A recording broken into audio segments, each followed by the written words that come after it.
Good morning, students. Yesterday we have read chapter Pahalwan Ki Dholak. Today we will discuss the question answer of this chapter. The question number 1 is कुश्ती के समय ढोल की आवाज़ और लुट्टन के दाव पेच में क्या तालमेल था। पाठ में आए ध्वन्यात्मक शब्द और ढोल की आवाज़ आपके मन में कैसी ध्वनि पैदा करती है। इसके आंसर में हम लिखेंगे कुश्ती के समय ढोल की आवाज़ और लुट्टन के दाव पेच में काफ़ी तालमेल था। लुट्टन का कोई गुरु नहीं था, वह ढोल की आवाज़ से ही प्रेरित होकर कुश्ती करता था। ढोल की आवाज़ के कारण ही उसके मन में प्रेरणा पैदा होती थी और वह कुश्ती करने के लिए तैयार हो गया था। इसलिए उसने ढोल को ही अपना गुरु माना है। और जैसे ढोल की ताने बजती थी उसी प्रकार ही वह अपने दाव पेच लगाया करता था। ढोल के स्वर को ही वह अपने गुरु की आवाज़ मानता था। ढोल की आवाज़ लुट्टन सिंह की शक्ति को बढ़ाती थी। जिस प्रकार से ढोल बजता था वह उसे अपनी तरह जैसे अपने लिए कोई ना कोई उसे प्रेरक शब्द मानकर लड़ना स्टार्ट कर देता था। जैसे चट गिरदा चट गिरदा चट गिरदा। ढोल की ऐसी ध्वनि सुनकर उसको हृदय में शक्ति आ जाती थी और वह धैर्य आ जाता था और उसका डर दूर भाग जाता था। इस प्रकार जब उसके बाद वो चटाक चटधा लाइक दिस ध्वनि सुनता था तो इस ध्वनि को सुनकर उसने चांद सिंह पहलवान को हरा दिया था। इसी प्रकार पाठ में कई ध्वनियाँ आई हैं जिससे वह अपने हिसाब से मान लेता था और जो दूसरे पहलवान हैं उनको हराकर चित करने की उसे प्रेरणा मिलती थी। इस प्रकार ढोल की आवाज़ और लुट्टन सिंह के दाव पेच में काफ़ी ज़्यादा तालमेल था। क्वेश्चन नंबर 2, कहानी के किस किस मोड़ पर लुट्टन के जीवन में क्या क्या परिवर्तन आए। नंबर 1, प्रारंभिक स्टार्टिंग। कहानी के स्टार्टिंग में हमने देखा कि जो पहलवान है लुट्टन सिंह, उसके द्वारा बजाई गई ढोलक की आवाज़ गांव के लोगों में जीवन जीने की शक्ति पैदा करती थी, क्योंकि वहां पर महामारी फैल गई थी। हैजा और मलेरिया जैसी महामारी वहाँ फैल गई थी। रोज़ ही कोई ना कोई गांव में मौत हो जाती थी या 2-3 मौतें हो जाती थी, तो लोग जीवन जीना भूल चुके थे और डर में जीते थे। तो रात के वो अंधकार में लुट्टन सिंह अपने ढोलक बजाया करता था। उसी ढोलक के सहारे ही लोगों में जीवन जीने की शक्ति पैदा होती थी। उसके बाद उसके जीवन की कहानी के बारे में बताया गया है कि 9 वर्ष की आयु में ही उसके माता पिता की मृत्यु हो गई थी और उसकी शादी हो चुकी थी और उसका पालन पोषण उसकी विधवा सास ने किया था। वह बचपन में गायें चराया करता था और गायों का दूध पीकर वह कसरत करता था।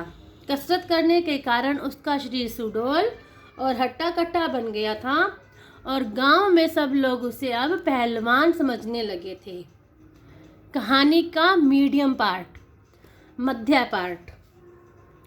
कहानी के मध्य में हमने देखा कि उसे अपने जीवन में बहुत ही ज़्यादा कीर्ति, तरक्की और प्रसिद्धि मिली। कैसे मिली? क्योंकि जब वह पहलवान की तरह लगने लग गया था और श्यामानंद नामक राजा ने उसे अपने यहाँ दरबार में रखा था। क्यों रखा था? क्योंकि एक बार श्यामा नगर के जो मेला लगता था, एक बार वो पहलवान वहाँ पर गया तो ढोल की आवाज़ से प्रेरित होकर उसने वहाँ के प्रसिद्ध पहलवान चांद सिंह को हरा दिया था।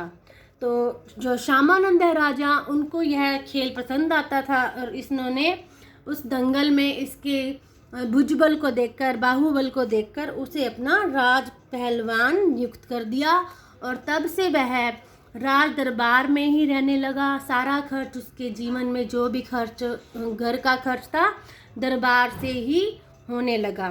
और नियमित कसरत और विशेष खान पान की वजह से अब वह कई पहलवानों को उसके बाद हराने लगा और इस प्रकार उसकी बहुत ज़्यादा प्रसिद्धि हो गई। उसने अपने बेटों को भी पहलवान बनाया था और वह एक ना हराया जा सकने वाला पहलवान बन गया था।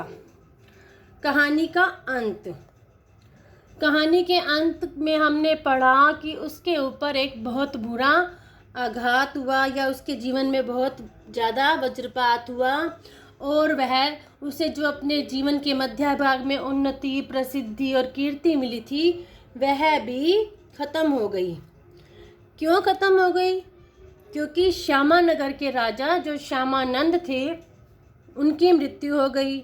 उनकी मृत्यु के पश्चात विलायत से जो राजा आए उसने आकर सारी वहाँ की व्यवस्था को बदल दिया। पहले दंगल वहाँ का प्रसिद्ध खेल था और वह पहलवान था इसलिए वह प्रसिद्ध था, लेकिन अब इस नए राजा ने दंगल के स्थान पर घोड़ों की रेस को दे दिया था। उस खेल को ज़्यादा लोकप्रिय करना चाहता था।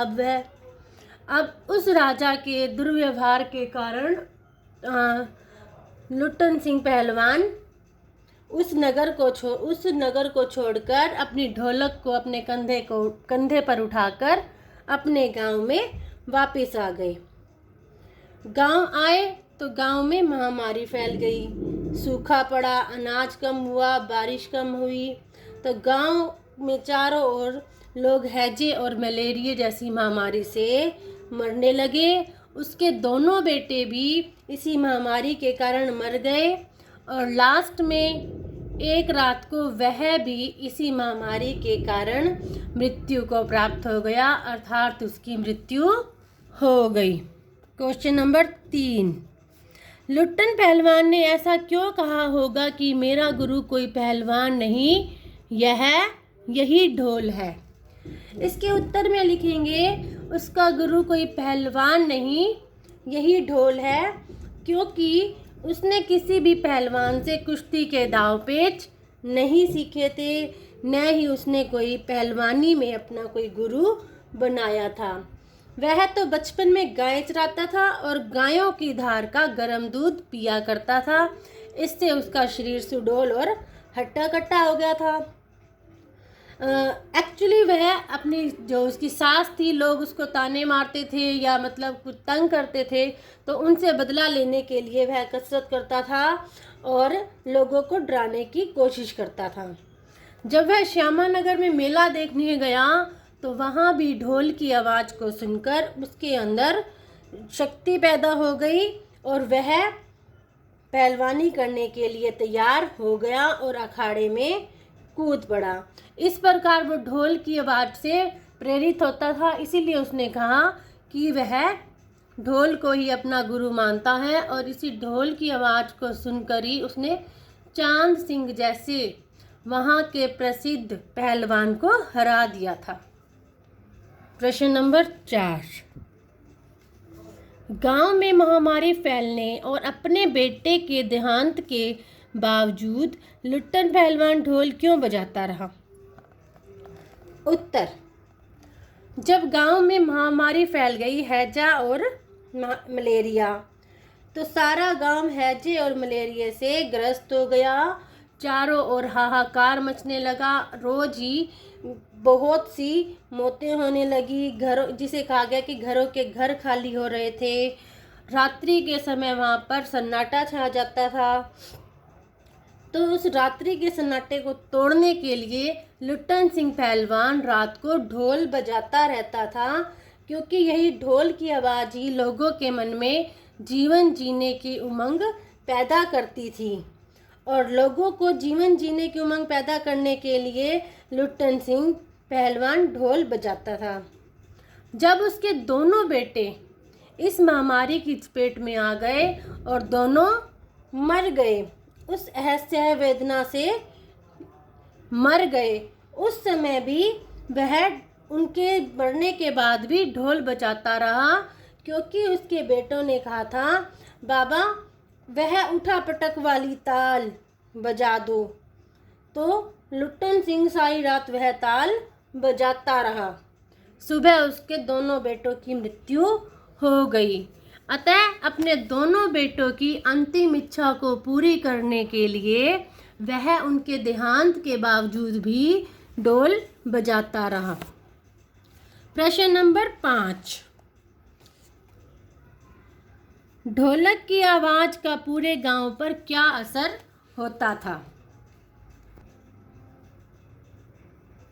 ढोलक की आवाज पूरे गांव के लोगों में संजीवनी शक्ति का काम करती थी। यस, तो आज इतना ही बहुत है। और आपको आज ये 4 क्वेश्चन नोट 5th अच्छे से लर्न करने हैं और राइट करने हैं। थैंक्स।